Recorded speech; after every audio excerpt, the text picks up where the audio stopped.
Apple কোম্পানির founder Steve jobs, যিনি একজন ব্রিলিয়ান্ট লিডার, যাকে নিয়ে হাজার হাজার মোটিভেশনাল ভিডিওতে পুরো ইউটিউব ভরে আছে। হয়তো তুমিও ওরকম অনেক ভিডিও দেখেছ, তবে আজকের এই ভিডিওটা একটু অন্যরকম হতে চলছে। আচ্ছা, যদি এরকম হয় যে স্টিভ জবস তার 50 বছরের জীবনে যা যা শিখেছেন তা যদি আমি তোমাকে মাত্র 15 মিনিটে শিখিয়ে দেই, তাহলে বিষয়টা কেমন হবে? উত্তরে হয়তো বলবে, হ্যাঁ ভালোই তো। আসলে আজ সেটাই হতে চলছে। 2005 সালে স্ট্যানফোর্ড ইউনিভার্সিটিতে স্টিভ জবস একটি স্পিচ দিয়েছিলেন, আর এতে তিনি তার জীবনের সবচেয়ে বড় লার্নিংকে মাত্র 15 মিনিটে বলেছিলেন, আর সেটা 3টি গল্পের মধ্য দিয়ে। এখন যদি আমি তোমাদেরকে জিজ্ঞেস করি যে স্টিভ জবসের সেই স্ট্যানফোর্ড কমেন্সমেন্ট স্পিচটা তুমি কি শুনেছিলে, কয়েকজন বাদে বেশিরভাগ মানুষ হয়তো বলবে যে না, আমি শুনিনি। আর এই না শোনার একটা বিশেষ কারণ হতে পারে সেই স্পিচটা ইংলিশে ছিল। বড় বড় মোটিভেশনাল স্পিকাররা এই স্পিচটাকে হাইলি রেকমেন্ড করেছেন সবার জন্য। জীবনে একবার হলেও যে স্পিচটা প্রতিটি মানুষের শোনা উচিত। বাট শুধু ল্যাঙ্গুয়েজ ব্যারিয়ারের জন্য ওয়ার্ল্ডের সবচেয়ে সেরা স্পিচটা, পৃথিবীর সেরা অনুপ্রেরণামূলক বক্তব্যটা তুমি শুনতে পারবে না, তা তো হতে পারে না। তাহলে আজ কথা সব স্টিভ জবসের। আমি শুধু ভয়েস দিয়ে বাংলায় আর অনেক সহজ ভাষার ব্যবহার করে সেই বক্তব্যটা তোমাদের শোনাচ্ছি, যাতে তুমি বলতে পারো যে হ্যাঁ, সেই পৃথিবী বিখ্যাত ভাষণটা আমি শুনেছিলাম। তাহলে কিছু সময়ের জন্য মনের সব চিন্তার বাইরের কোলাহল থেকে নিজেকে একটু মুক্ত করে নাও। তুমি আজ সেটাই শুনতে চলছো যার মাধ্যমে তোমার পুরো জীবনটা পরিবর্তন হয়ে যেতে পারে। চলো তাহলে শুরু করা যাক। পৃথিবীর অন্যতম শ্রেষ্ঠ বিশ্ববিদ্যালয়ে তোমাদের সমাবর্তন অনুষ্ঠানে আসতে পেরে আমি খুবই সম্মানিত বোধ করছি। সত্যি বলতে কি, আমি কখনো কোনো বিশ্ববিদ্যালয় থেকে পাশ করিনি, আর আজকেই আমি কোনো বিশ্ববিদ্যালয়ের সমাবর্তন অনুষ্ঠান সবচেয়ে কাছ থেকে দেখছি। আজ আমি তোমাদের আমার জীবনের 3টি গল্প শোনাতে চাই। আহামরি কিছু না, শুধু 3টি গল্প। প্রথম গল্পটি হচ্ছে জীবনটাকে এক সুতোয় বাঁধা নিয়ে। রিড বিশ্ববিদ্যালয়ে ভর্তির 6 মাসের মাথায় আমি পড়ালেখা ছেড়ে দিই। অবশ্য বিশ্ববিদ্যালয় পুরোপুরি ছেড়ে যাওয়ার আগে প্রায় বছর দেড়েক আমি সেখানে ছিলাম। আমি কেন পড়ালেখা ছেড়েছিলাম? ঘটনার শুরু আমার জন্মের আগে থেকে। আমার মা ছিলেন বিশ্ববিদ্যালয়ের একজন অবিবাহিতা শিক্ষার্থী। তিনি আমাকে দত্তক দিতে চাইলেন।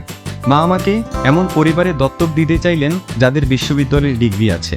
একজন আইনজীবী ও তার স্ত্রী আমাকে দত্তক নেওয়ার জন্য রাজি হলেন। কিন্তু জন্মের পর আমার মা বাবার মনে হলো তারা আসলে একটি মেয়ে সন্তান আশা করেছিলেন। গভীর রাতে তারা সেই আইনজীবী পরিবারকে ফোন দিয়ে বললেন, অপ্রত্যাশিতভাবে আমাদের একটি ছেলে সন্তান হয়েছে, আপনারা কি তাকে দত্তক নিতে চান? তারা বললেন, অবশ্যই। আমার মা পরে জানতে পারলেন আইনজীবী পরিবারের কেউই বিশ্ববিদ্যালয় থেকে পাশ করেনি।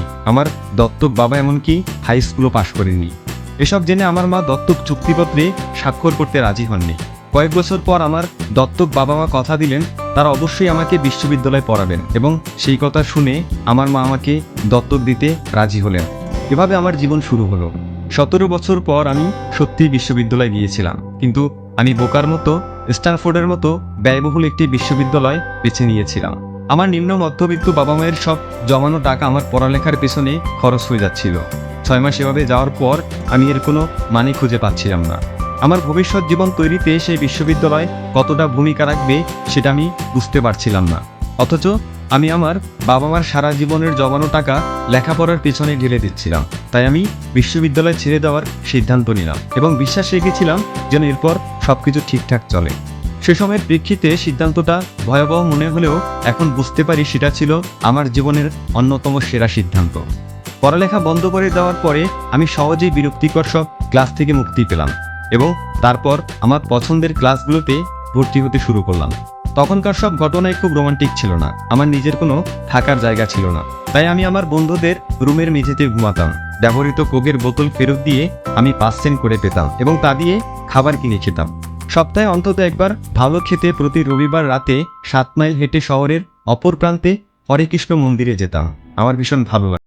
আমার কৌতূহল আর ইনটিউশনের কারণে আমি বেপরোয়া যা কিছুই করেছি পরবর্তীতে তার বেশিরভাগই আমার কাছে মূল্যবান হিসেবে প্রতীয়মান হয়েছে।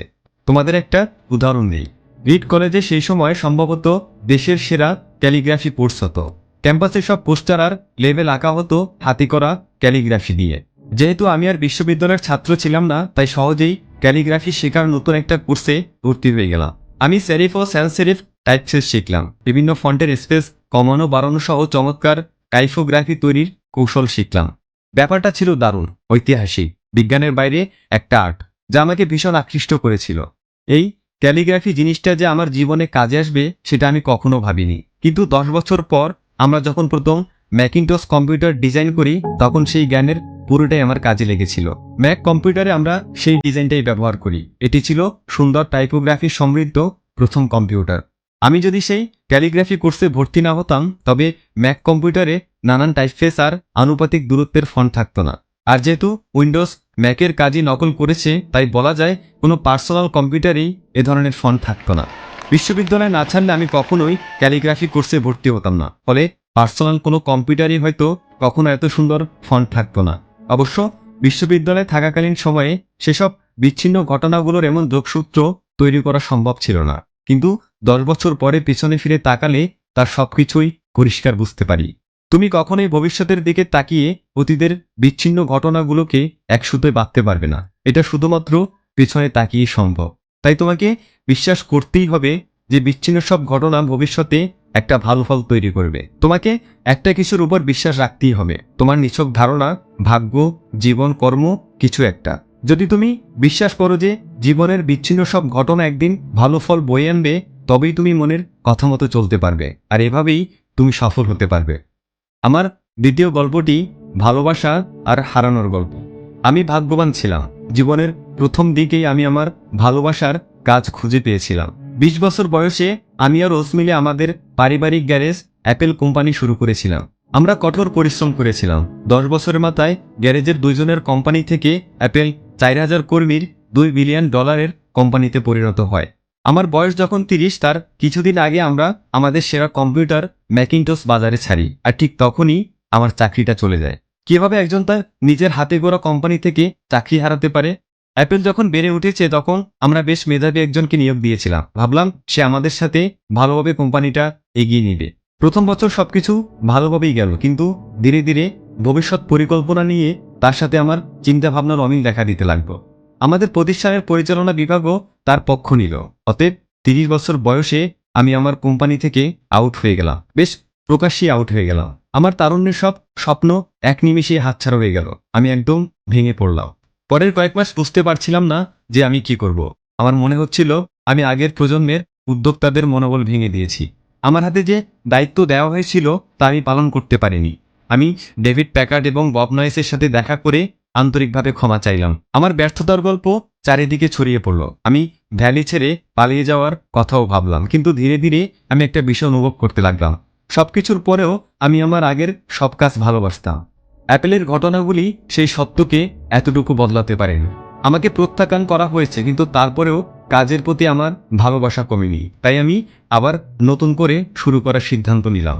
তখন বিষয়টা বুঝতে পারিনি, কিন্তু পরে আবিষ্কার করলাম অ্যাপেল থেকে চাকরিচ্যুত হওয়াটা ছিল আমার জীবনের সবচেয়ে ভালো ঘটনা।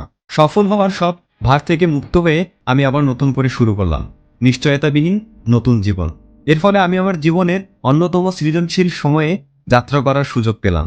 পরবর্তী 5 বছর আমি নেক্সট নামে একটি কোম্পানি শুরু করি, পিক্সার নামে আরও একটি কোম্পানি শুরু করি এবং প্রেমে পড়ি অসাধারণ এক মেয়ের, যে পরে আমাকে বিয়ে করেছে। পিকচার থেকে আমরা পৃথিবীর প্রথম অ্যানিমেশন ছবি টয় স্টোরি তৈরি করি। পিকচার বর্তমানে পৃথিবীর সবচেয়ে সফল অ্যানিমেশন স্টুডিও। এরপর ঘটে কিছু চমকপ্রদ ঘটনা। অ্যাপেল নেক্সটকে কিনে নেয় এবং আমি অ্যাপলে ফিরে আসি। নেক্সটে আমরা যে প্রযুক্তি তৈরি করি সেটা এখন অ্যাপেলের ব্যবসার সাফল্যের একেবারে কেন্দ্রবিন্দুতে। অন্যদিকে লরেন আর আমি মিলে গড়ে তুলি একটা সুখী পরিবার। আমি নিশ্চিত এগুলোর কিছুই আমার জীবনে ঘটতো না যদি আমাকে অ্যাপল থেকে বের করে দেওয়া না হতো। এটা ছিল আমার জন্য খুব তেতো স্বাদের একটা ওষুধ, কিন্তু আমার মনে হয় রুগীর সেটা দরকারও ছিল। কখনো কখনো জীবন ইট দিয়ে তোমার মাথায় আঘাত করবে, তখন বিশ্বাস হারিও না। আমি নিশ্চিত আমি সামনে এগিয়ে যেতে পেরেছি, কারণ আমি যা করেছি ভালোবেসে করেছি। তোমাকে অবশ্যই তোমার ভালোবাসার কাজটি খুঁজে পেতে হবে, ঠিক যেমন তুমি তোমার ভালোবাসার মানুষকে খুঁজে বেড়াও।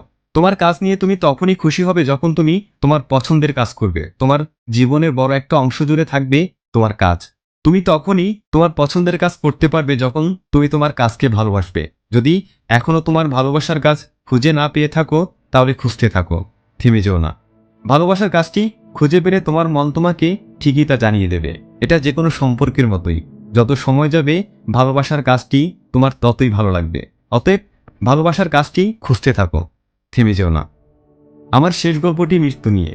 আমার 17 বছর বয়সে আমি একটা লেখা পড়েছিলাম, তুমি যদি প্রতিটা দিন এইভাবে শুরু করো যে আজই তোমার জীবনের শেষ দিন, তাহলে একদিন নিশ্চিতভাবেই তোমার সেই ভাবনাটা সত্য হবে। সেই কথাটা আমার মনে গভীর প্রভাব ফেলেছে। সেই থেকে গত 33 বছর আমি প্রতিদিন সকালে আয়নার সামনে দাঁড়িয়ে নিজেকে জিজ্ঞাসা করেছি, আজ যদি আমার জীবনের শেষ দিন হতো তাহলে আমি কি তাই করতাম যা আমি আজ করতে যাচ্ছি। পরপর কিছুদিন যদি সেই প্রশ্নের উত্তর না হতো, তবে আমি বুঝে নিতাম আমার পরিকল্পনায় পরিবর্তন আনতে হবে। আমি শীঘ্রই মরে যাব, এই ভাবনাটি জীবনে আমাকে বড় বড় সব সিদ্ধান্ত নিতে সবচেয়ে বেশি সাহায্য করেছে। কারণ সবকিছু, সকল আশা প্রত্যাশা, গর্ব, ব্যর্থতার ভয় বা লজ্জা সবকিছু মৃত্যুর মুখে ম্লান হয়ে যায়। টিকে থাকে শুধুমাত্র সত্যিকারের গুরুত্বপূর্ণ জিনিসগুলো। আমি জানি কোনো কিছু হারানোর ভয় মন থেকে দূর করার সবচেয়ে ভালো উপায় হচ্ছে এটা মনে করা যে তুমি একদিন মরে যাবে। তুমি আসলে সবকিছু হারিয়েই বসে আছো, তাই তোমার মন যা চায় তা না করার কোনো কারণই থাকতে পারে না। প্রায় বছরখানেক আগে আমার ক্যান্সার ধরা পড়ে। একদিন সকাল 7:30টায় আমার একটা স্ক্যান হয়। তাতে স্পষ্টভাবে আমার প্যানিক্রিয়াসে একটা টিউমার দেখা যায়। আমি তখনও জানতাম না প্যানিক্রিয়াস জিনিসটাই বা কি। ডাক্তাররা আমাকে বলে দিলেন যে এটা এমন একটা ক্যান্সার যার কোনো চিকিৎসা নেই এবং আমি আর বড় জোর 3 থেকে 6 মাস বাঁচব। তারা আমাকে বাসায় ফিরে গিয়ে সবকিছু গুছিয়ে ফেলতে বললেন। সোজা কথায় ডাক্তাররা আমাকে মৃত্যুর জন্য প্রস্তুত হতে বললেন। এর মানে হচ্ছে তুমি তোমার সন্তানদের আগামী 10 বছরে যা যা বলবে বলে ঠিক করেছো তা আগামী কয়েক মাসের মধ্যেই বলে ফেলতে হবে। এর মানে হচ্ছে সবকিছু গোছগাছ করে রাখো যাতে তোমার পরিবারের জন্য ব্যাপারটি যথাসম্ভব কম বেদনাদায়ক হয়। এর মানে হচ্ছে সবার থেকেই বিদায় নিয়ে নেওয়া। সেদিন সারাটা দিন আমার ডায়াগনোসিস হলো। সন্ধ্যায় আমার একটা বায়োপসি হলো। তারা আমার গলার ভিতর দিয়ে একটা অ্যান্ডোস্কোপ নামিয়ে দিল। সেটা আমার পেটের ভিতর দিয়ে ইন্টেস্টাইনের ভেতর দিয়ে গিয়ে প্যানিক্রিয়াসের সুই ঢুকিয়ে সেই টিউমার থেকে কিছু কোষ নিয়ে এলো। আমি অজ্ঞান হয়েছিলাম, তাই আমি কিছুই দেখিনি। কিন্তু আমার স্ত্রী পরে আমাকে বলেছিল ডাক্তাররা এন্ডোস্কোপি থেকে পাওয়া কোষগুলি মাইক্রোস্কোপে পরীক্ষা করার পর কান্না শুরু করেছিল। কারণ যে ধরনের প্যানিক্রিয়াটিক ক্যান্সার হয়েছিল সেটা আসলে সার্জারির মাধ্যমে চিকিৎসা সম্ভব। এরপর আমার সার্জারি হলো এবং এখন আমি ভালো আছি। এটাই আমার মৃত্যুর সবচেয়ে কাছাকাছি যাওয়া। আমি আশা করি আরও কয়েক দশকের জন্য আমাকে যেন মৃত্যুর কাছাকাছি আর যেতে না হয়। মৃত্যু আগে আমার কাছে শুধুই ভাবনার পর্যায়ে ছিল, কিন্তু ভয়াবহ সে অভিজ্ঞতার পরে এখন মৃত্যুর সম্পর্কে আগের চেয়ে অনেকটা নিশ্চিতভাবেই কিছু কথা তোমাদের জানাতে পারি। আসলে কেউই মরে যেতে চায় না, এমনকি যারা স্বর্গে যেতে চান তারাও সেখানে যাওয়ার জন্য মরতে চান না। কিন্তু তারপরে মৃত্যুই আমাদের সবার চূড়ান্ত গন্তব্য। মৃত্যু থেকে কেউই পালাতে পারেনি এবং সেটাই হওয়া উচিত। কারণ মৃত্যুই সম্ভবত জীবনের সবচেয়ে বড় আবিষ্কার। এটা জীবনটাকে বদলে দেওয়ার এজেন্ট। মৃত্যু পুরনোকে ধুয়ে মুছে নতুনের জন্য জায়গা করে দেয়, আর এই মুহূর্তে তোমরাই সেই নতুন। কিন্তু ধীরে ধীরে বয়স বাড়ার সাথে সাথে তোমরাও ধুয়ে মুছে যাবে। সেদিন খুব দূরে নয়। এতটা নাটকীয়ভাবে বলার জন্য দুঃখিত, কিন্তু এটাই পরম সত্য। তোমাদের সময় সীমিত, তাই অন্য কারো জীবনযাপন করে সময় নষ্ট করো না। অন্যের চিন্তাভাবনার ফলে যে বিশ্বাস জন্ম নেয়, সেই বিশ্বাসের ফাঁদে পড়ে নিজের জীবনটা চালিও না। অন্যের মতামতের কোলাহলে নিজের মনের কথাগুলোকে চাপা দিও না। সবচেয়ে বড় কথা, সাহসী হও, যেন নিজের মনের কথা মতো চলতে পারো। শুধুমাত্র তোমার মনই জানে তুমি আসলে কি হতে চাও, বাকি আর সবই মৌন। আমি যখন তরুণ ছিলাম তখন একটা পত্রিকা বের হতো যার নাম ছিল দ্য হোল আর্থ ক্যাটালগ। পত্রিকাটি আমাদের প্রজন্মের কাছে পবিত্র গ্রন্থের মতো ছিল। সেটা বের করেছিলেন স্টুয়ার্ট ব্রান্ড নামে একজন ভদ্রলোক, যিনি মেরল পার্কের কাছে থাকতেন। তিনি তার কাব্যময়তা দিয়ে পত্রিকাটি জীবন্ত করে তুলেছিলেন। এটা ছিল 60-এর দশকের শেষ দিকের কথা। কম্পিউটার এবং ডেস্কটপ পাবলিশিং তখনও শুরু হয়নি, তাই পত্রিকাটি টাইপরাইটার, কাঁচি, পোলারয়েড, ক্যামেরা এসব দিয়ে তৈরি হয়েছিল। পত্রিকাটি ছিল কাগজের মোড়কে বাঁধা গুগলের মতো। আদর্শগত বহু তথ্য ও চমৎকার ধারণায় সমৃদ্ধ পত্রিকাটি গুগলের 35 বছর আগে প্রকাশিত হয়েছিল। স্টুয়ার্ট তার দলবল নিয়ে দ্য হোল আর্থ ক্যাটালগের অনেকগুলি সংখ্যা বের করেছিলেন। পত্রিকাটি প্রকাশনা শেষ হয় একটা সমাপ্তি সংখ্যা দিয়ে। এটা ছিল 70-এর দশকের মাঝামাঝি সময়ের কথা। আমার তখন তোমাদের মতো বয়স। পত্রিকাটির সমাপ্তির সংখ্যায় পেছনের মোড়কে বোরের গ্রামের পথের একটা ছবি ছিল। তোমাদের মধ্যে যারা অ্যাডভেঞ্চার প্রিয় তারা হয়তো তেমন গ্রামের পথে বেড়াতে যেতে পারো। ছবিটার নিচে লেখা ছিল, ক্ষুধার্ত থেকো, বোকা থেকো। বিদায়ের সময় এটাই ছিল তাদের শেষ মেসেজ, ক্ষুধার্ত থেকো, বোকা থেকো।